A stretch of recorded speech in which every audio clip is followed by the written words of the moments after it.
할렐루야! 아멘. 반갑습니다. 가을이 점점 깊어가고 있습니다. 날씨도 참 맑죠. 어저께 날씨가 그렇게 맑고 좋았는데 뭐 하셨습니까? 산으로 들러 나가는 분들도 많았던 것 같습니다. 또 맛있는 음식을, 맛집을 찾아서 다니는 분도 많이 있으실 텐데요.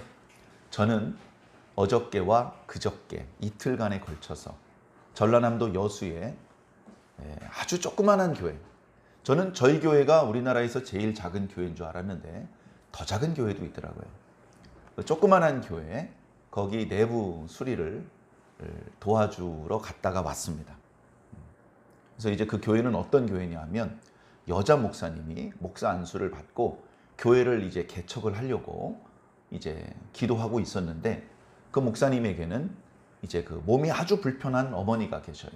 그래서 어머님을 자기가 모시면서 목회를 해야 되는 그런 또 아주 딱한 사정이었습니다. 그래 교회를 이렇게 꾸며가지고 이제 목회를 하다가 어머니한테 문제가 생기면 얼른 가야 되고 왔다 갔다 이렇게 좀 힘들 것 같아서 고민 끝에 그냥 아파트를 하나 얻었습니다. 그래서 방이 3개니까 하나는 어머님 방, 하나는 이 목사님 방, 하나는 이제 교회 사무실, 이렇게 아파트를 교회로 꾸몄습니다. 그러다 보니까 예배실이 어디냐면 거실이 예배실이에요. 그리고서 예배실 바깥쪽에 이제 발코니가 확장돼 있는데 거기 이제 대충 경계가 있지 않습니까? 거기부터 이제 제단입니다. 그래서 거기 커튼도 설치를 하고, 그래서 이제 아주 조그만한 강대상을 거기다 놓고, 지난 여름에 그 목사님이 제가 활동하고 있는 카르푸스 총회신학연구원 신약 교수님이세요. 그러다 보니까 지난 여름 수련회도 그 장소에서 했었습니다. 그럼 이제 수련회 하면 막 교육도 받고 맛있는 것도 먹고 놀고 그런 거 생각하실 수 있는데, 우리 신학원은 그렇지 않습니다. 빨간색 반코팅 장갑 끼고요. 내부 수리를 해줬습니다. 저희가 갔을 때는 내부가 너무 어두워가지고요. 전등을 다 바꿔줬습니다. 우리 전등 비싸고 좋은 거 많지만 싸면서도 십자가형으로 생긴 등이 있어요. 그걸 싹 바꿔줬습니다. 목사님이 눈물이 글썽글썽합니다. 너무 고맙다고. 사방에 그냥 고개만 돌리면 다 십자가가 보이고 교회가 이렇게 환해져서 너무 고맙다고. 그리고 이번에는 거기 가서 내부에 페인트 칠을 해줬습니다. 페인트 칠. 저는 페인트 칠을 해본 적이 없습니다. 거기 있는 목사님들, 또 전도사님들, 이런 분들 페인트 칠 해본 프로들이 아니에요. 근데 어떻게 합니까? 돈은 없고 페인트 재료만 사고 관련된 것들만 사가지고 페인트 칠을 합니다. 페인트 칠을 하기로 하고 내부에 이렇게 물건들을 치워놔야 되잖아요. 나름대로 이 방 저 방에다 다 치워놨어요. 그러게도 치울 수 없는 거, 예를 들면 뭐 TV 장식장이나 소파 같은 거, 그런 것들은 이렇게 잡아당겨가지고 이제 칠이 떨어지지 않게 다 씌워놓습니다. 그뿐만 아니고 바닥도 마찬가지예요. 바닥도 다 덮어놔야지 거기 뭐 떨어져가지고 나중에 칠 다 끝나고 그것도 잘 안 지워져가지고 속상하면 안 되니까 다 바닥도 깔아놓고, 그리고 이제 신발은 저 안전한 곳에 치워놓고 이제 검은색 비닐봉지를 신발처럼 만들어가지고 양발에 신고, 한 2-3명은 롤러로 된 거, 또 2-3명은 붓으로 된 거, 한 명은 물걸레 들고 왔다 갔다 하면서 또 닦고, 그 작업이 이제 새벽 1시에 끝났습니다. 그래서 그 원래 그 벽의 벽지가 난초라든가 또 글씨도 있고 무늬가 있는 벽지였는데요. 3번, 4번을 바르니까 이제 무늬가 안 보여요.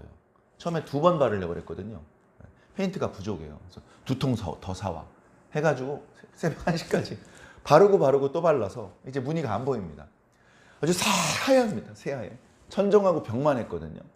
모서리에 몰딩도 붓으로 다 칠해서 너무너무 기쁘더라고요. 그리고 이제 그 소파가 오래돼가지고 소파를 옮기다 다리가 부러졌는데 다시 붙이려고 보니까 그 나무가 다 이렇게 낡아가지고 이게 못을 박을 데가 없어요. 버렸습니다. 그랬더니요, 25평짜리 아파트가 32평이 되는 기적이 환하지, 깨끗하지, 소파 같은 것도 없어졌지, 진짜 넓어졌어요. 그래서 그 본인 그 목사님도 너무 기뻐하시고, 그리고 발라준 우리도 너무 만족해서 야 너무 잘했다. 처음에 시작할 땐 걱정스러워서 야 이거 바르려면 전등도 다 끄고 이렇게 어둑어둑해지는데 이거 언제 하냐 그랬는데 어느 순간에 착착착 일이 돼서 정말 감격적인 작업이 다 끝났습니다. 그리고 이제 그 다음날 그 자리에서 이제 카르푸스 총회 신학 연구위원이니까 이제 강의 다 같이 모여서 강의 듣고 점심까지 맛있게 대접받고 이렇게 왔습니다. 손가락 끝에 손톱에 약간 자국이 남은 정도로 저도 뭐 특별히 옷을 버리거나 몸이 뭐 상하거나 그런 것도 없이 안전하게 내려왔습니다. 그래서 제가 그런 생각을 했습니다. 신학교 그러면 뭐 하는 데냐면 이제 앞으로 목사님이 되실 분들을 불러다 놓고 말씀을 교육하는 데예요. 왜냐하면 이제 졸업을 하고 나면 목사 안수를 받을 거고, 그러고 나면 당장 강단에 서서 새벽 예배든 주일 예배든 설교도 해야 되는데 말씀을 모르는 사람이 강단에 서면 이거 큰일이잖아요. 그래서 어느 학교나 신학교에서는 학생들 공부를 가르치기 위해서 정말로 애를 씁니다. 정말로 애를 많이 써요. 성경 공부 시켜야 됩니다. 성경 읽게 해야 되고, 구약도 있고 신약도 있지만 여러 과목들이 있죠. 그런데 그것과 상관없이 성경 시험을 항상 봅니다. 그 요절, 중요한 요절 암송하게 합니다. 주일학기만 신학 그 요절 암송하는 게 아니에요. 신학 그 전도사님, 강도사님, 목사님 되실 분들도 항상 그걸 합니다. 그렇게 하는 이유가 분명하죠. 그런데 저희 신학교는 당연히 그걸 하죠. 공부 당연히 해야 됩니다. 그래서 저는 구약을 맡았고, 방금 말씀드린 여수에 있는 김아무개 목사님은 이제 신약을 맡았고, 학장님은 이제 실천신학 쪽의 여러 과목들을 담당하고 있고, 그렇게 이제 각자 이제 파트를 정해서 학생들을 가르치고 있습니다. 가르치려다 보니까 제가 또 요즘에 가르치려다 보니까 제가 먼저 공부를 해야 되잖아요. 그러고 있습니다. 그런데 학장님 생각도 그렇고 저랑 모든 교수진들의 생각도 그런데 뭐냐 하면 지식은 이거 아무것도 아니라는 겁니다. 학위? 아무것도 아니라는 거예요. 예를 들면 박사학위를 받았어. 그러면 석사학위 받은 사람보다 설교를 잘해야 되는데 그게 아니에요. 박사학위를 받으면 교회가 더 많이 부흥하느냐, 하나님이 더 기뻐하시느냐, 그런 건 아닌 것 같아요.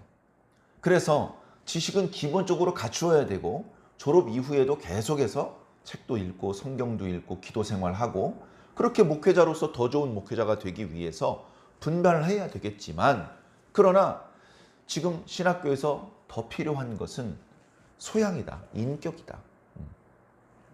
인격이다. 그런 생각이 들었다는 거예요. 이 신학교를 만든 학장님이. 대화를 하다 보니까 저도 마찬가지. 저한테 이제 강사 의뢰가 들어왔을 때 보통 신학교 강의하는 분들은 박사 과정이거나 최소 박사 학위가 있는 사람한테 강의를 시키는. 우린 그거 필요 없다는 거예요. 우리는 THM 없어도 MDB만, 목회학 석사만 있으면 됩니다. 우리 목사가 되려면 목회학 석사가 있어야 목사 안수가 가능하거든요. 대부분의 목사님들이 목회학 석사까지만 공부하시고 그 다음에 현장에서 활동을 하시는 거예요. 현장에 일이 얼마나 많습니까? 공부할 시간이 어디 있어요. 새벽부터 차량 운행해야 되고, 설교해야 되고, 교회 뭐 청소해야 되고, 수리해야 되고. 정신 없습니다, 사실. 공부할 시간이 없어요. 그래, 교회에서 그런 바쁜 일을 시키지 않고 괜찮으니까 공부해. 그래서 신학 석사, 신학 박사까지 공부를 할 수 있도록 배려를, 그리고 이제 장학금을 지원받는 목사님들은 그런 되게 행복한 목사님이죠. 그리고 그런 분들은 그렇게 배운 걸 가지고 그냥 이렇게 어깨 경장처럼 자기 명함에 한 줄 이렇게 해서 자랑하려고 그렇게 공부를 하는 것이 되면 안 되고, 진짜 제대로 공부해서 이제 신학교 교수로 활동을 하셔야죠. 돈 주고 날림으로 받은 박사학위가 아니고 진짜 밤새 가면서 피땀 흘려서 그렇게 논문이 통과돼서 제대로 된 진짜 박사라면 후진들을 양성을 해야죠. 그럴 것이 아니면 목회학 석사까지 공부를 하고, 그리고서 현장에서 신방하고 예배 인도하고 기도하고 그걸 해야죠. 그래서 저는 현장에서 일하는 걸 선택을 한 것이죠. 그래, 우리 신학교에서는 현장에서 일할 목회자들을 양성하자. 현장에서 일할 목회자들. 그러다 보니까 공부는 공부대로 필요합니다. 틈틈이 기도해야 되고 성경책 읽어야 됩니다. 그런데 그거보다는 영성훈련을 하자는 거예요. 영성훈련. 그래서 목사님 저기 좀 저 붓으로 좀 칠해주세요. 전도사님 그 페인트통 좀 일로 갖고 와봐. 이게 영성훈련이라는 겁니다. 이게. 가서 뭐야 이게 교회야? 인간적으로 그런 생각 듭니다. 교회 가면 아무리 작아도 그래도 예배당이 있고 강대상이 있고 이렇게 장의자가 있고 음향 영상 설비가 어느 정도는 되어 있고 예를 들면 우리 다 그 정도는 생각합니다. 저희 교회요 이제 개척한 지 얼마 안 됐을 때 지금 이제 교단은 다르지만 제 선배 목사님이 제가 이제 백석대학교 신학대학원을 나왔기 때문에 거기 이제 선배 중에 한 분이 거기 이제 교회가 좀 커요. 청년들을 데리고 왔어요. 청년들. 그래서 청년들 이 자리에 가득 앉아가지고 우리 교회를 위해서 기도해 주시고 우리 교회 겨울철 난방비 그때 당시 70만 원인가 주셨어요. 청년들의 헌금으로만 그렇게 주신 거예요. 너무 감사하죠. 너무 감사해요. 근데 거기 앉아있는 청년들이 상당히 난처해하고 당황해하는 표정이에요. 말은 안 해도. 근데 그 청년들을 인솔해온 그 선배 목사님 그걸 안 거예요. 세상에 이렇게 작은 교회에 있는 거 놀라셨죠? 이렇게 말하더라고요. 야, 이렇게 작은 교회 이것도 교회야? 성가대 연습실은 어디 있어요? 주일학교 예배실은 어디 있어요? 거기 있는 청년들이 그런 눈빛이었던 거예요. 근데 저희 교회는 한 군데 서서 고개 싹 둘러보면 전부 다 보잖아요. 작은 교회니까. 이렇게 작은 교회도 있나? 그런 작은 교회를 담임하고 있는 저도 여수에 있는 그 교회 갔을 때 뭐야 이것도 교회야? 간판도 없어요. 간판이 없어. 아파트 아무개 아파트 506호 거기가 교회예요. 거기 교회인지 505호 사람이 몰라. 505호 사람이 거기가 교회인 줄 몰라요. 그런 교회예요. 거기서 새벽마다 눈물로 기도하셔요. 새벽마다.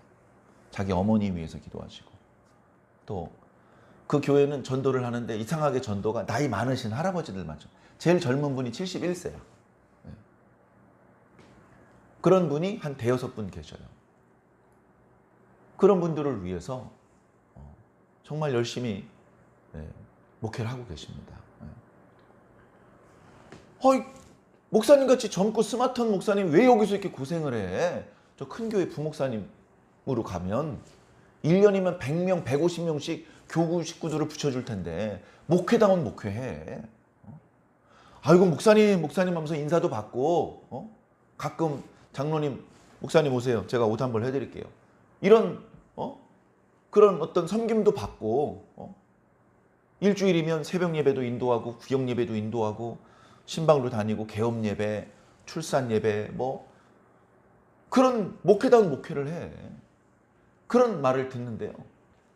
이제 그것만 목회가 아니라는 걸 이 목사님은 아는 거예요. 저도 마찬가지고.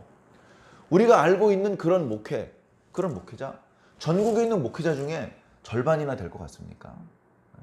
10분의 1 정도라고 생각하시면 돼요. 우리가 생각하는 목회자.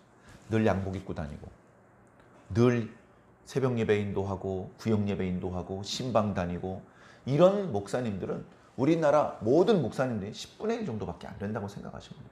그 나머지 목사님들은 그렇게 신방할 구역도 없고요. 성도들도 없고 매우 우리가 참 짐작이 안 되는 어려운 환경 가운데서 목회를 하고 있는데 왜 그런 바보 짓을 합니까? 목사님 좋은 대학 나왔잖아요. 심지어요. 왜 목회를 합니까? 이런 말도 듣습니다. 목사님 왜 목회를 합니까? 목사님 아무데나 지금이라도 일반 기업체 들어가면 지금보다 월급 5배 받아요. 5배. 그런 얘기 들으면 인간적으로 흔들릴 수 있습니다. 자기 확신이 없고 주님께 들었던 음성이 희미해지면 흔들립니다. 날마다 주님의 음성을 들으니까 예. 그리고 이제 저를 위해서 한 말이니까 고맙습니다 하고 넘어가는 거죠. 그래서 정말 중요한 게 뭔지 우리는 항상 생각을 해야 되겠다. 그런 생각을 합니다. 교회 모여서 예배 드려야 됩니다. 하나님의 말씀이 선포돼야 되고 그거 듣고 아멘으로 화답해야 됩니다. 그리고 그 말씀의 내용을 붙잡고 기도해야 됩니다. 그리고 그 말씀의 내용을 붙잡고 기도하다 보면 말씀의 뜻이 더 깊이 있게 깨달아지고 그러다 보면 말씀의 내용대로 하나님을 더 잘 섬기고 동시에 이웃들도 섬기게 되는 것이죠. 이웃들을 섬기면서 느낍니다. 아, 이게 하나님의 사랑이구나. 사랑을 베풀어 주면서 그 사랑을 받으면서 같이 울어요. 같이 울어. 하나님께서 천사들을 보내셔서 우리 교회를 이렇게 깨끗하게 단장해 주셨어요. 오늘 틀림없이 그 목사님 지금 그렇게 설교하고 있을 겁니다. 틀림없어요. 하나님께서 천사들을 보내셨어. 내가 보니까 사람이 아니고 천사였어. 그렇게 간증하실 겁니다. 그리고 거기 가서 저와 마찬가지로 이렇게 칠했던 그런 목사님들 지금 이 시간 틀림없이 어제 그저께 받았던 은혜에 대해서 설교하고 있을 겁니다. 저처럼. 너무나 강한 감동을 받았기 때문에 그걸 쉽게 잊을 수가 없는 것이죠. 그러면서 이게 사랑이고 이게 복음을 실천하는 것이고 이게 주님의 뜻이고 이게 하나님 나라가 확장되는 것이고 이게 목회구나. 그런 생각을 했습니다. 목회하면 좋은 양복 얻어 입고서 넥타이 메고 강단에서 머리에 기름 바르고 막 카메라 플래시 터지고 많은 사람들이 존경받고 그런 거 생각은 그게 아니고요. 빨간색 반포틱 끼고 그리고 막 머리카락에 페인트 튀는 것도 모르고 뛰어 들어가서 칠하는 그게 목회예요. 생각해 보시면 예수님께서 그렇게 하신 겁니다. 예수님께서 흙탕물 속으로 뛰어 들어오신 거예요. 예수님께서 아유 이거 얼마나 비싼지 알아? 이러면 우리 다 죽는 거예요. 우리 살 희망이 없고 우리는 하나님 나라에 갈 가능성이 없는 거죠. 예수님께서 자신의 옷 더러워지는 거 생각 안 하시고 흙탕물로 뛰어 들어오셔서 거기서 허우적거리는 우리를 건져 주셔가지고 우리가 이렇게 사람 구실하고 사는 거 아니에요. 예수님께서 그러셨으니까 예수님 제자들은 당연히 그렇게 살아야죠. 아우 나 옷 더러워지면 안 되는데. 이건 예수님이 누군지 모르는 사람이에요. 그래서 그런 생각을 해봅니다. 우리가 신앙을 할 때 형식도 중요합니다. 형식을 전혀 무시할 수는 없습니다. 그러나 언제나 더 중요한 건 형식보다 내용이라는 것. 그것이 더 중요하다는 것을 항상 잊지 않으시기를 부탁을 드립니다. 자, 이런 이야기가 오늘 우리가 읽은 본문 말씀하고도 연결이 되는 말씀이에요. 그동안 갈라디아서 말씀 1장부터 쭉 묵상해 오지 않았습니까? 내용은 읽으면서 야 사도 바울이 얼마나 복장이 터질까? 얼마나 속상할까? 야 분노가 치밀어 올라서 막 소리 지를 것 같은데 그 분노를 꾹 누르고 글로 그것을 쓰는 거예요. 글로. 그러니까 사도 바울이 갈라디아서 말씀을 읽어보면 야 인마 너 사도 아니지? 이런 이야기를 많이 들은 거예요. 얼마나 많이 들었으면 1장 1절에 나 진짜 사도 맞거든? 이러고 시작합니까? 내가 사도가 된 것은 사람으로 인하여 사람으로 말미암아 된 게 아니다. 예수 그리스도와 그분을 살려주신 하나님으로 말미암아 된 거다. 야 네가 전한 복음 그거 가짜지. 2%도 아니고 20% 부족한 복음이지? 아니 내가 너희들한테 가르쳐줬던 복음은 사람에게 배운 게 아니야. 예수 그리스도의 계시로 받은 거야. 그럼 된 거 아닙니까? 뭐가 더 부족합니까? 뭐가 더 부족해요? 사람에게 배웠을 경우에는 빠뜨리고 배우지 못할 수 있어요. 사람에게 배울 경우에는 그분이 가르쳐주지 않았는데 착각해서 자기 생각을 섞을 수 있어요.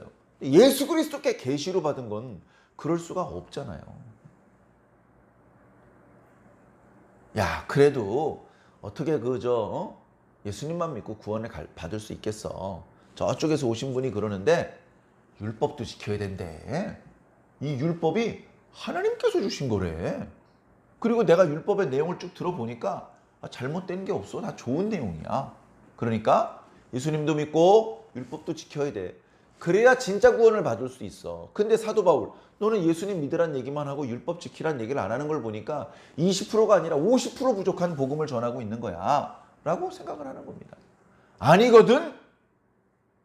내가 전하는 것이 100% 온전한 복음이거든. 거기에 율법도 지켜야 돼. 할례도 받아야 돼. 이딴 소리를 섞는 사람은 저주를 받을 거야 하면서 왜 그러한지에 대한 말씀을 2장, 3장 그리고 오늘 4장 말씀까지 설명해 주고 있는 겁니다. 너희들이 성령 받았잖아. 받았지. 야, 그 율법 지켜서 받았어? 사도 바울에게 복음을 듣고 갈라디아 성도들이 성령을 체험했거든요. 근데 그때는 율법의 율자도 모를 때였어요. 갈라디아 성도들은 이방인이란 말이에요. 이스라엘 사람들이 구약 성경을 몰라. 히브리어도 모르고. 그러니까 율법에 대해서 전혀 모르는 상태에서 예수 복음 드러낸 성령 충만을 경험했단 말이에요. 야, 너희들 성령 받은 것이 율법을 듣고 행함으로냐? 아니면 듣고 믿음으로냐? 듣고 믿음으로죠. 다른 뭐가 있습니까? 듣고 믿음으로란 말이에요. 베드로가 가이사랴에 있는 고넬료라는 사람의 초대를 받아서 갔어요. 거기는요, 다 이방인입니다. 다 이방인. 그런 집 자체에 가면 안 돼요. 유대인의 전통대로라면. 왜냐면 부정해지니까. 그들이 주는 음식 먹으면 안 됩니다. 혹시 먹더라도 율법에서 금지된 거 먹으면 안 되고요. 그걸 먹더라도 이방인과 같은 밥상에서 먹으면 안 되는 거예요. 아주 그냥 깐깐하고 참 거추장스럽고 불필요한 그런 유대인의 전통이에요. 근데 그게 사실은 좋은 의도에서 시작되었어요. 그 전에 말씀드렸던 느헤미야 때 시작된 전통이에요. 느헤미야 때. 이방인들과 뒤섞여 살면서 유대인으로서의 정체성을 잃어버리지 않기 위해서 그렇게 만들어진 그 장로들의 유전이 그렇게 출발한 거예요. 근데 예수님 당시 때, 사도 바울 당시 때는 다 불필요한 잘못된 형태만, 껍데기만, 내용물은 빠져있는 채 그런 것들이기 때문에 불필요한 것들이란 말이죠. 그런 곳에 베드로는 아직 유대인의 흡성이 있었기 때문에 고넬료의 집에 갔는데, 고넬료가 그 집에서 제일 높은 어른이야. 나이도 많고.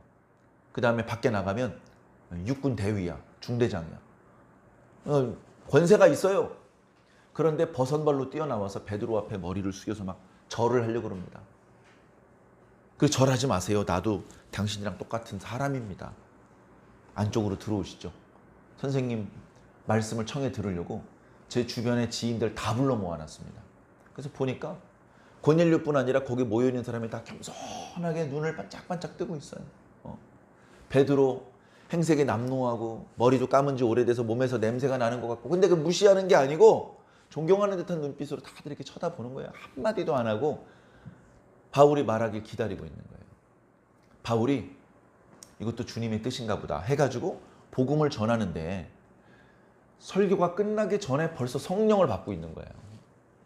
설교가 끝나기 전에, 설교 끝나고 안수해 주거나 세례 받을 때 성령 받은 게 아니고 아직 설교가 진행 중인데 벌써 성령을 받은 게 보여.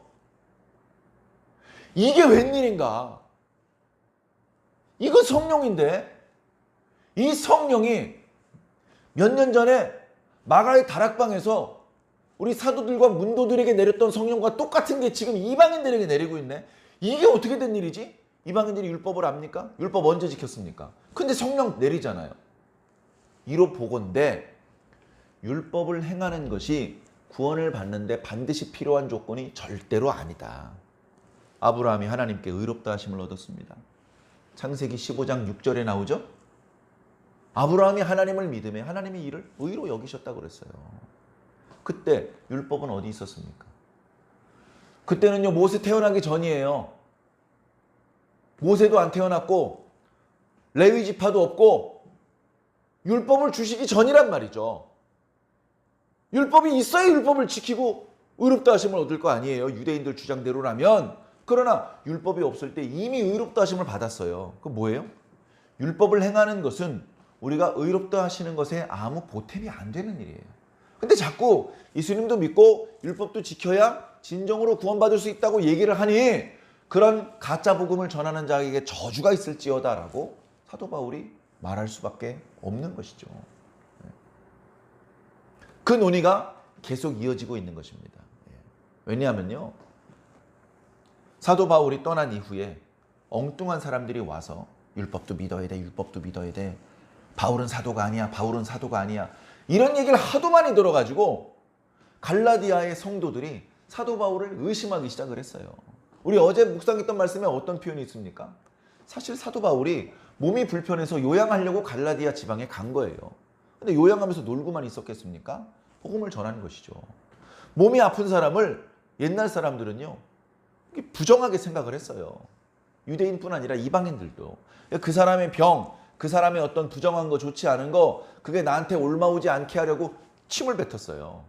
그 침 뱉는 행동이 약간 그 미신적인 어떤 행동이에요. 저 사람이 좋지 않은 게 나한테 오지 않게 막기 위해서 침을 뱉는 행동을 했다고요. 그런데 너희들은 나한테 침을 안 뱉었지 않느냐. 내가 몸이 약했지만 너희들은 나를 의심하지 않았고 너희들은 나를 외면하지 않았다. 심지어 너희는 나를 천사처럼 예수님처럼 영접했다. 너희들 중에는 눈이라도 뽑아서 나한테 바치려고 했다. 너희들이 그렇게 나를 사랑했고 존경하다가 이제 어떤 이상한 사람들의 말만 듣고 넌 마 사도 아니라며 이런 태도를 보이고 있는 겁니다. 그러니 사도 바울은 얼마나 실망스럽고 분노하고 그런 마음이 느껴집니다. 분노를 억누르고 알아듣게 얘기를 하는 것이죠. 자, 오늘 본문 말씀은 그 중에 한 대목입니다. 조금은 재미있고 좀 어렵다고 생각될 수도 있습니다만, 자, 오늘 본문 말씀 한번 말씀드려보겠습니다. 자, 하나님께서 아브라함에게 복을 주셨어요. 나중에 아브라함이라고 이름을 바꿔주셨죠. 새 이름을 주셨어요. 근데 복을 주셨을 때, 의롭다고 여겨주셨을 때는 아직 이름이 아브라함일 때, 아주 초기에 아브라함의 믿음을 보고 의롭다고 여겨주신 거예요. 자, 이 복은 아브라함 혼자 받는 복이 아니야. 이 복은 너와 네 자손에게 주는 복이다 라고 말씀하셨어요. 그러니까 아브라함도 복을 받고 그 이후에 누군가 복을 받는데 누가 복을 받을까?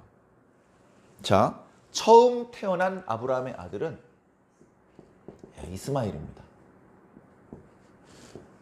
이스마엘이 아브라함의 어떻게 보면 첫 번째 핏줄이에요. 그런데 이스마엘은 어떻게 태어났냐면은 어머니가 하갈이에요. 하갈. 자, 오늘 말씀은 하갈이라고 기록되어 있고 히브리어로 되어 있는 구약 성경에는 하가라고 우리가 번역을 했는데요. 외래어니까 발음상 하갈 같은 사람이죠. 자, 이 하갈은요, 아브라함의 본초가 아니고요. 여러분 잘 아는 것처럼 그 땅에 가뭄이 들었어요. 하나님께서 지시한 땅으로 가라고 해서 가나안 땅에 왔더니 가뭄이 들었어. 안 그래도 가진 거 떨어졌는데 가뭄이 오니까 너무 힘든 거야. 그나마 싸게 양식을 얻을 수 있는 애굽으로 갔어요. 애굽으로 갔다가 아내를 애굽 왕 바로에게 빼앗길 뻔했잖아요. 그래, 이 사라가 여기 있죠. 이 사라가 애굽 왕 바로의 침실로 보내지기 위해서 사라에게 이제 애굽 여자가 몸종이 붙었어요. 그래서 몸 씻겨주고 옷 입혀주고 치장해주고 이거 도와주는 것이죠. 그리고서 이제 애굽 왕 바로의 침실로 들어가면 그러면 끝나는 건데, 그 전에 꿈 중에 바로가 하나님께서 바로의 꿈에 말씀하신 것이죠. 네가 오늘 데리고 온 그 여자는 남편이 있는 여자고 그 남편은 나의 선지자다. 건들면 죽어. 뭐 이런 두려운 꿈을 꾸게 하신 것이죠. 그래서 그 여인을 침실로 데려오지 못하게 합니다. 그래서 사라는 단장한 채 대기 중이었고 바로가 아브라함을 부르는 거예요. 야, 네 아내를 왜 누이 동생이라 그랬어? 내가 너한테 실수할 뻔했잖아. 내가 네 아내의 몸에 손대지 않았다. 그러나 너와 함께 자지 못하고 엉뚱한 곳에서 며칠 밤을 자게 했으니 내가 그 책임을 물어서 금과 은으로 선물을 준다. 그래서 선물을 많이 줬어요. 그래가지고 빈털터리였던 아브라함이 미천이 생긴 거잖아요. 그래서 그거 가지고서 가나안 땅에 들어와서 거기서 잘 살았죠. 근데 그때 사라가 나오면서 몸종을 데리고 나오는데 하갈이 그때 몸종이었던 거예요. 하갈이. 자, 시간이 지났습니다. 시간이 지났는데 사라가 자기 남편을 위해서 아들을 낳지 못하는 거예요. 아들을 낳지 못하니까 과거에는 자기의 여자 몸종을 남편에게 첩으로 주어서 거기서 이제 아들을 낳고 그리고 그 아들을 자기 양자로 들여요. 그래서 친엄마는 이렇게 유모가 되고 그 아들은 사라의 아들이 돼가지고 그래가지고 이제 대를 잇게 하는 그런 풍습이 있어서 그렇게 하려고 했는데 그게 하나님의 뜻이 아닌 거예요. 하나님께서 말씀하십니다. 네 모든 축복은 아브라함에게 모든 게 다 있어요. 아브라함에게 자 의로움도 있어요. 하나님께서 의롭다 하셨잖아요. 복도 주셨어요. 복. 그 다음에 약속도 주셨어요. 약속. 이게 다 아브라함 건데 이게 이제 어디로 가느냐는 거야. 어디로 가느냐.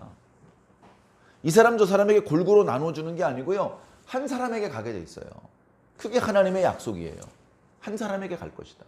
근데 그 약속을 받게 될 사람은 네 본초를 통해서 태어난 사람이어야 된다.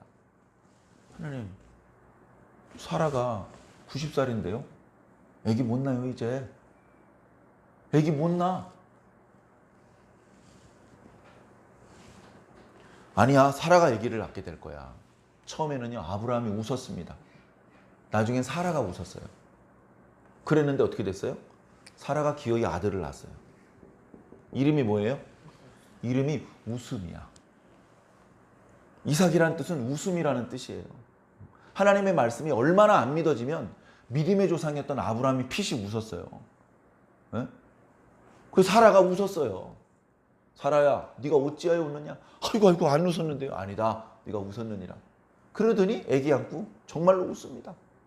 그래서 아이 이름이 이삭이 된 거예요. 참 놀라운 것이죠. 그러더니 어떻게 됩니까? 하갈은 계집종이라는 거예요.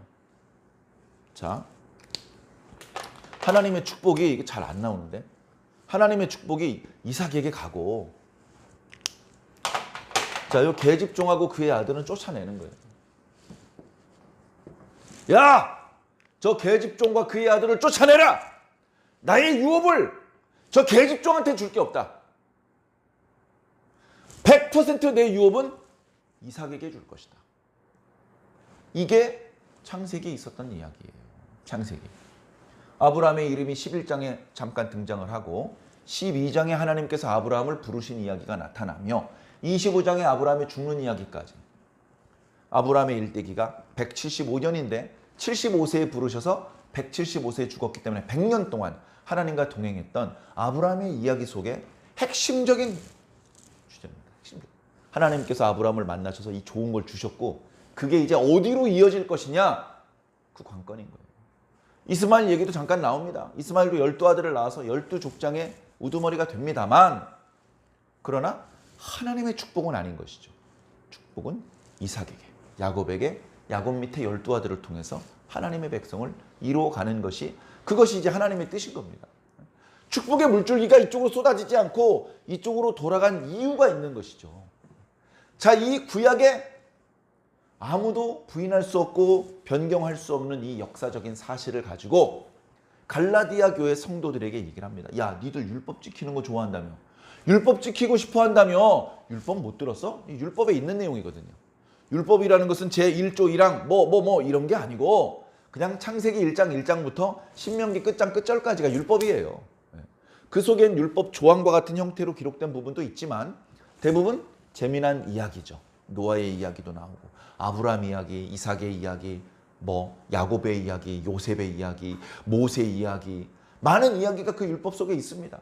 그 이야기 사이사이에 하나님의 율법에 나타나는 것이죠. 그러니까 이 이야기 자체가 율법이에요. 너 율법 지키는 거 좋아한다며. 오늘 말씀 첫 구절이 뭡니까? 내게 말하라. 율법 아래 있고자 하는 자들아. 야, 니들 율법 아래 있고 싶어 한다면서. 아니, 우리 그런 건 아닌데요. 그게 그거야. 예수님도 믿고 계명도 지켜야 된다는 생각은 너희들이 다시 율법 아래에 있고자 하는 것이야. 예수님께서 십자가에서 보혈을 흘려주셔서 너희들을 죄의 종에서 자유자가 되게 하셨는데 다시 종노릇 하겠다는 거잖아. 그러니 하나를 더하면 더 좋아지는 것이 아니고 그나마 받았던 걸 다 잃어버리는 거라는 것을 우리가 잘 이해해야 될 줄로 믿습니다. 자, 이 이야기를 하면서 뭐라고 설명을 하는지 한번 보겠습니다. 22절 기록된 바 아브라함에게 두 아들이 있으니 하나는 여종에게서 하나는 자유하는 여자에게서 났다. 자, 하갈은 여종입니다. 사라의 몸종이었다니까요. 사라는 처음부터 자유하는 여자입니다. 처음부터 본처였어요. 자유하는 여자였습니다. 자, 그래서 하나는 계집종에게서 낳고 하나는 본처, 자유하는 여자에게서 낳습니다. 자, 그렇게 낳는데 23절 여종에게서는 육체를 따라 낳고, 이게 무슨 말입니까?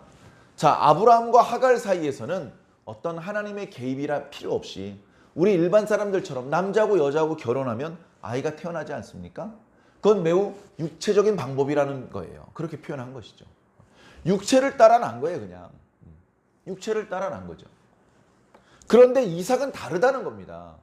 이삭은 육체적인 방법으로 태어난 것과는 좀 다른 이유로 태어난 거예요. 하나는 자유 있는 여자에게서 낳는데 23절 여종에게서는 육체를 따라 낳고 자유 있는 여자에게서는 약속으로 말미암았다. 약속. 자, 이거를 이제 색깔 있게 한번 표현을 해보겠습니다. 자, 여기서는 약속을 따라 놨어. 어떤 약속을 하셨냐면요. 내년 이맘때 네가 아들이 있을 것이다. 아들을 품에 안게 될 것이다. 라는 약속의 말씀이 먼저 있고 그 다음에 이삭이 태어난 거예요. 여기는요. 아무것도 없어요. 그러니까 여기는 그냥 육체의 방법에 따라서 태어난 거예요. 육체를 따라 태어난 아들이고 여기는 약속에 의해서 태어난 아들인 거예요. 야, 임마, 여기도 육체적으로 난 거야 라고 하기에는 아브라함이 99세, 사라가 90세. 그래, 그냥 육체적으로 낳긴 좀 어렵게 생겼다잉. 그럼 어떻게 태어난 거야? 약속으로 태어났다니까. 약속으로. 다시 말해 하나님의 능력으로 태어난 겁니다. 능력으로. 하나님의 능력으로 태어난 거예요.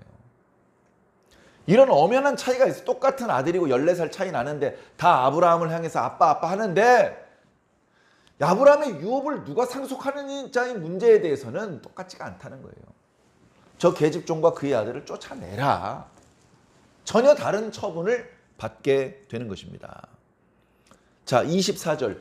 이것은 비유니. 이게 뭐라고요? 비유라고요. 자, 이 비유라는 뜻을 원문을 보면요. 알레고리란 말이에요. 알레고리. 알레고리적으로 사도 바울이 구약 율법책에 나와 있는 이 이야기를 알레고리적으로 의미를 부여해서 지금 해석하고 있습니다. 이것은 그야말로 성령의 감동이 없으면, 성령의 조명하심이 없으면 안 되는 거예요. 그게 안 되는 어떤 사람이, 성령이 경험한 적도 없는 어떤 사람이 자기 멋대로 해석하는, 우리 그런 건 믿지 않습니다. 성령의 감동을 받은 사람이 성령의 조명하심을 따라 말씀해 주시면 아, 이게 하나님의 뜻이구나라고 믿을 수 있는 것이죠. 자, 이 아브라함을 통해서 주시는 의로움, 복, 약속, 이게 오늘 우리들에게 주시는 겁니다. 오늘 우리들에게 주시는 거예요. 우린 이걸 받아야 돼. 근데 우리만 원하는 게 아니라 이쪽에 있는 사람도 원할 거예요. 어쩌면. 예? 여러분, 살인 강도도 천국은 가고 싶어요. 뭐 그저 내가 사람을 죽이긴 했지만 그 예수님이 다 용서해 준다며. 예? 아, 나도 천국 보내줘. 예를 들면 그럴 겁니다. 여러분, 때 쓰면 천국 갈 수 있는데 때 안 쓰겠습니까? 때 써서 갈 수 있는 나라가 아닌 것이죠. 자, 이 좋은 나라를 모두가 소망을 하는데 이 땅에 살고 있는 사람들은 크게 두 부류로 나눠진다는 겁니다. 이렇게 두 부류로. 자, 이삭과 마찬가지로 약속을 따라 난 자, 약속의 자녀, 이렇게 한번 표현을 해보겠습니다. 약속의 자녀가 있고 이 땅에 있는 모든 사람, 그냥 육체적인 방법으로 있는 육체의 자녀. 자, 빨간색으로 쓸까요? 자, 육체의 자녀가 있는 겁니다. 자, 여기서 육체의 자녀라고 표현했을 경우에는 어떤 육체적인 방법, 난자와 정자가 만나서 수정체를 이루고 그것이 이렇게 점점점 분화해서 성장해가지고 인간으로 태어나고 그런 방법으로 태어난 모든 사람을 가리키는 표현이 아니고 이 육체의 자녀라는 뜻은 율법을 준수하는 방법으로 의롭다 하심을 얻으려고 생각하는 사람들을 가리키는 겁니다. 율법을 지키는 방법으로 의롭다 하심을 얻으려는 사람들. 사도 바울 시대에 대표적으로 유대인들이 그랬죠. 그런데 현대 그리스도인들 중에서도요, 자꾸 율법주의적으로 가려는 경향이 있는 사람들이 있습니다. 인간은 죄의 속성이 있기 때문에 인간에게는 율법주의로 가려는 속성이 있어요. 자기도 지키지 못하면서 뭔가 룰을 만들어 가지고 그것을 지킨 자와 못 지킨 자를 가르고 상을 주고 벌을 주고 이렇게 하려는 습성이 있단 말이죠. 육체의 자녀들입니다. 그런데 많지는 않지만 약속의 자녀들이 있어요. 하나님의 이 놀라운 축복을 믿음으로 받는, 그것을 믿는 자들이 있는 것이죠. 일이 쉬운 거 누구나 다 믿을 것 같죠. 전 인류가 다 이 여기에 해당될 것 같죠. 극히 소수입니다. 극히 소수. 우리나라 인구가 5천만일 때 1200만 명이 기독교인으로 집계됐던 적이 있습니다. 지금 많이 줄었다고 해요. 그러면 우리나라 인구의 4분의 1, 좀 줄었지만 5분의 1 정도가 기독교인이네요. 그러면 뭐 거의 뭐 극소수라고 말할 수는 없지 않습니까? 라고 어떻게 보면 누군가 저에게 반문할지도 모르겠습니다만, 교회 왔다리 갔다리 한다고 약속의 자녀가 되는 게 아니에요. 진짜 약속의 자녀가 따로 있는 겁니다. 그 겉으로 드러나지 않아요. 마음의 중심으로 나타나는 거예요. 중심. 마음속으로 정말 예수님을 믿는 그 믿음 하나면 충분하다. 그리고 그 믿음에 어울리게 하나님의 자녀답게 사는 사람은 생각보다 많지 않을 수 있다는 것을 이해해 주시기 바랍니다. 자, 이렇게 과거에 있었던 이야기가 오늘 현재적인 이야기를 설명하는 비유로 지금 설명하고 있는 겁니다. 자, 24절. 이것은 비유니 이 여자들은 두 언약이라. 그래, 하나님께서 율법도 주셨고 복음도 주셨어. 그런데 둘 다 하나님께서 주신 것이고 둘 다 선한 것이고 둘 다 만약에 율법도 그걸 그대로 준행할 수만 있다면 의롭게 될 수 있어요. 두 언약이야. 다시 말해서 의롭게 될 수 있는 두 가지 방법이야. 율법을 지켜서 의롭게 되든지 복음을 믿고 의롭게 되든지. 그런데 율법을 지킬 수 있는 인간이 없네. 선악을 알게 하는 나무 따먹은 이후로 인간은 자체적으로 율법을 완벽하게 지킬 수 있는 능력을 상실했습니다. 여러 번 말씀드렸지만 전적 타락, 전적 무능력의 상태입니다. 전혀 우리 스스로의 힘만으로는 의로운 것을 생산해낼 수가 없어요. 그런 상황이 돼버렸습니다. 그렇기 때문에 이것도 하나님께서 주신 의로운 것이고 하나님께서 주신 언약이지만 그 길에서는 구원자가 단 한 명도 안 나온다. 단 한 명. 모든 구원자는 뭐 노아로부터 시작해서 뭐 에녹 누구 다 이쪽 줄에 있는 거예요. 다. 하나님의 은혜, 하나님의 언약의 말씀을 믿고 그 말씀 안에서 하나님의 복을 유업으로 받은 사람들인 것입니다. 자, 하나는 신의 산으로부터 종을 낳은 자니, 표현이 좀 알레고리적이라서 직설적으로 와닿지 않을 수 있습니다. 신의 산은 율법을 주신 곳이죠. 그래서 율법을 따른 자들을 말하는 겁니다. 신의 산으로부터 종을 낳은 자니. 율법을 열심히 지켰는데 그로 인해서 점점점 의로워지는 사람은 단 한 명도 없고 율법을 지키려고 노력할수록 자신이 죄의 종이라는 것만 깨닫게 되는 것이죠. 그래서 그것을 이렇게 표현한 것입니다. 신의 산으로부터 종을 낳은 자니 곧 하갈이라. 그러니까 아브라함의 아들을 낳았지만 육체적인 방법으로 아들을 낳은 하갈을 가리켜 율법을 알레고리적으로 표현한 것이죠. 하갈이 바로 율법을 상징하는 겁니다. 하갈을 통해서는 이스바엘밖에 안 나와요. 다시 말해서 율법을 통해서는 육체의 자녀밖에 안 나온단 말이죠.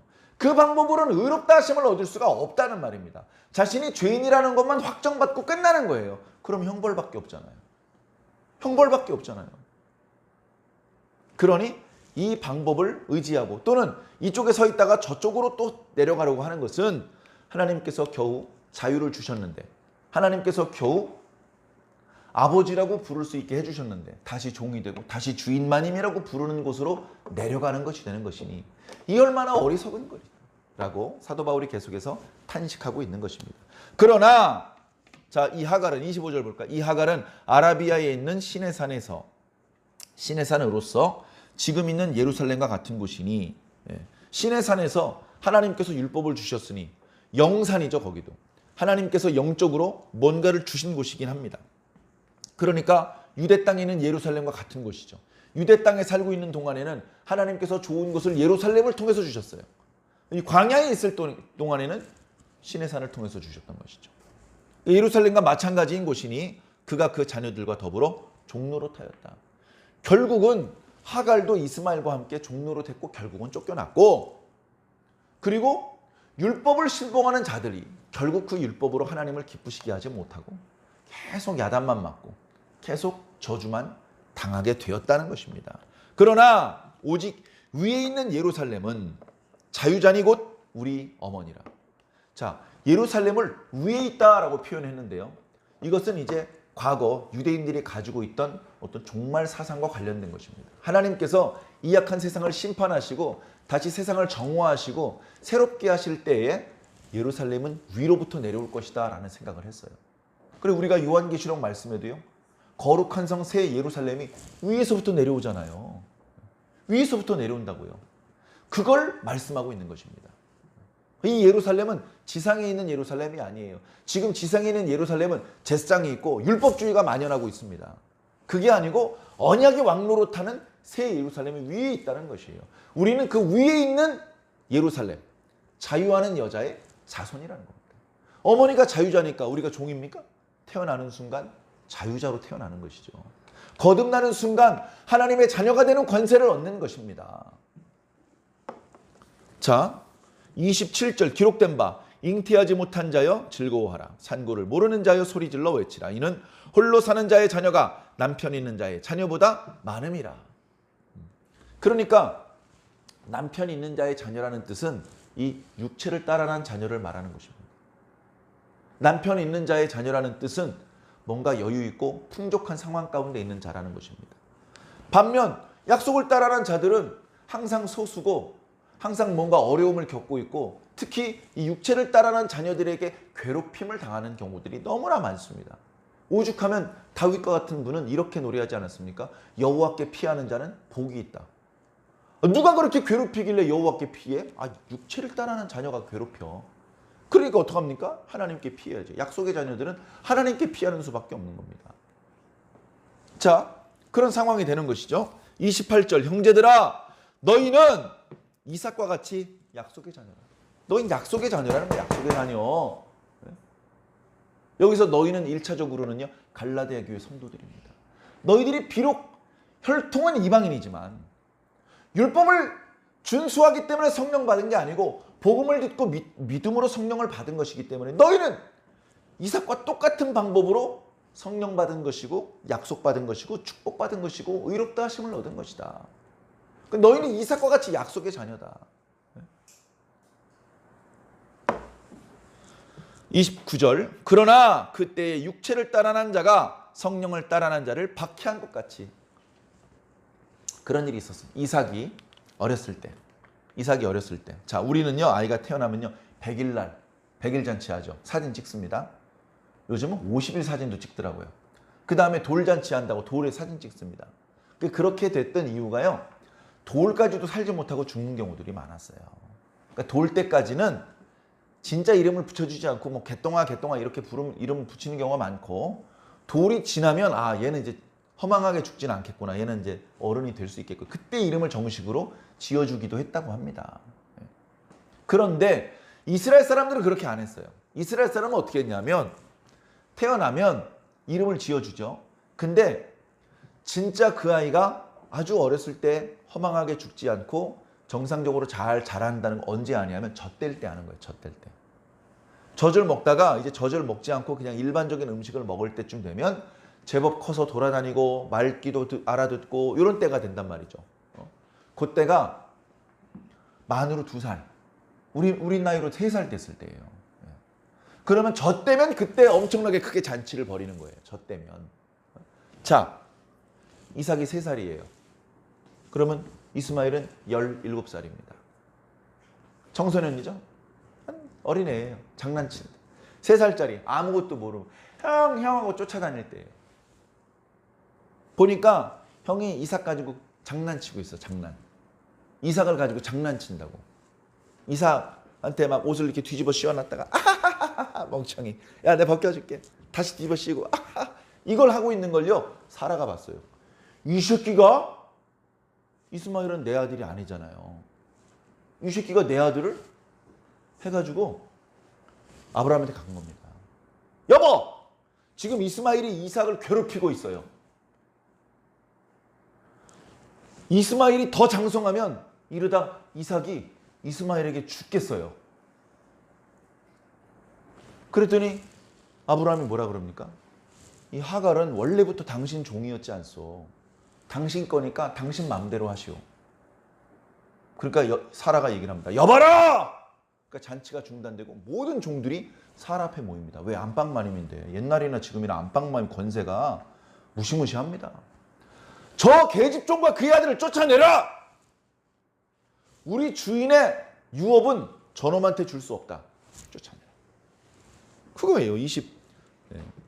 30절의 말씀. 그러나 성경이 무엇을 말하느냐? 여종과 그 아들을 내쫓으라. 여종의 아들이 자유 있는 자의 아들과 더불어 유업을 얻지 못하리라 하였다. 이게 바로 율법의 내용 아니냐. 그런즉 형제들아, 우리는 여종의 자녀가 아니라 자유 있는 여자의 자녀니라. 사랑하는 성도 여러분, 갈라디아 교회 성도들이 그렇다 치고 우리는 어떻습니까? 우리 완주 중앙교회 교인들은 어떻습니까? 우리는 육체로 따라난 육체의 자녀입니까? 아니면 약속을 따라난 약속의 자녀입니까? 우리 스스로를 잘 점검해 보시기 바랍니다. 우리가 구약의 율법을 어떤 입장으로 바라보느냐 중요합니다. 사도 바울의 말씀을 오해하면 그 구약의 율법책 찢어버려, 다 쓸모없는 거래. 또 이렇게 오해할 수가 있습니다. 그래서 구약의 율법을 바르게 이해해야 됩니다. 구약의 율법을 지키는 방법으로는 의롭다 하심을 얻을 수 있는 인간이 없습니다. 우리는 전적으로 무능력한 존재이기 때문에 그렇습니다. 그럼에도 불구하고 우리가 전적으로 무능력한 걸 아는데도 불구하고 하나님께서 율법의 말씀을 주셨습니다. 우리에게 필요하기 때문에 주셨습니다. 율법을 통해서 우리는 우리가 죄인이라는 것을 깨닫습니다. 율법으로는 의롭다 하심을 얻을 수 없겠구나라는 것도 깨닫습니다. 이 율법은 우리를 예수 그리스도에게로 인도해 주는 역할을 하는 겁니다. 율법이 예수 그리스도를 가리키고 있구나. 얘들아, 너희들이 나를 지키는 방법으로는 의롭다 하심을 얻을 수가 없어. 그러나 하나님께서 너희들을 구원하기 위해 당신의 아들을 보내실 거야. 그분을 믿고 그분의 말씀을 들어. 그러면 너희들이 살 수 있어. 라고 율법에 기록하고 있는 것입니다. 그래서 그 율법은 우리를 예수 그리스도에게로 인도해내는 몽학선생, 초등교사와 같은 것이죠. 그래, 예수님을 만나고 나면 초등교사는 빠이빠이 해야죠. 지금 내가 박사과정에 있는데 내 학문의 수준이 상당히 높은데 아직도 초등학교에 가서 뭘 배워야 되겠습니까? 다시 초등학교로 가려고 하는 것은 얼마나 어리석고 잘못된 거짓에 속고 있는 것이냐, 그걸 깨달으라는 것이죠. 사랑하는 성도 여러분, 우리 완주 중앙교회 성도들은 당연히 약속의 자녀들입니다. 우리는 율법을 선한 것으로 생각을 하고 율법 중에 있는 도덕범을 여전히 우리가 마땅히 지켜야 될 규범으로 알고 있지만, 그럼에도 불구하고 율법을 지키는 방법으로 구원을 받을 수 있다, 또는 율법을 지키는 것이 우리의 구원을 이루는데 보탬이 될 수 있다고 생각하지 않습니다. 전혀 보탬이 안 됩니다. 율법을 몰라도 심지어 예수님 우편의 강도도 낙원에 갈 수 있습니다. 그것은 율법을 지켰기 때문이 아니고 예수님을 믿었기 때문입니다. 우리가 믿는 그 예수님 믿습니다 라고 말하는 거, 그것을 너무 허투루 생각하지 않으시기 바랍니다. 언제나 최종적인 순간에는 감별을 할 수밖에 없어요. 감별. 천국에 우리가 들어가기 직전에는 우리가 정말 천국에 들어갈 자격이 있는 자인지 아닌지 정밀하게 감정을 할 수밖에 없습니다. 그때 합격 판정을 받아야 하지 않겠습니까? 어떤 사람이 합격 판정을 받느냐? 예수님을 진짜 믿는 사람이 합격 판정을 받는 겁니다. 그러니까 예수님을 믿는다 말하는 사람이 많은 중에 진짜 믿는 사람과 그렇지 않은 사람을 또 한 번 걸러내는 장치가 있다. 그 장치를 지나가는 것은 고통스럽겠지만 피할 수는 없을 것이며, 우리는 거기서도 합격 판정을 받아야 된다. 두려워할 필요 없다. 내가 예수님을 진실하게 믿는다면 아무것도 두려워할 필요가 없다. 내가 예수님을 알고 예수님이 날 아십니다. 뭐가 두렵겠는가? 성경은 말씀해주고 있습니다. 사랑하는 완주 중앙교회 성도 여러분, 예수복음 가볍게 생각하지 말고 그 뻔한 이야기를 소중하게 여기시길 바랍니다. 그것을 온전히 믿을 때 우리는 하나님의 자녀가 되고 우리의 기도가 하나님께 상달되고 우리가 예상하지 못했던 놀라운 축복이 내세뿐 아니라 현세에서도 경험할 수 있게 되실 것입니다. 그 축복 모두 누리게 되시기를 예수님 이름으로 간절히 축원합니다.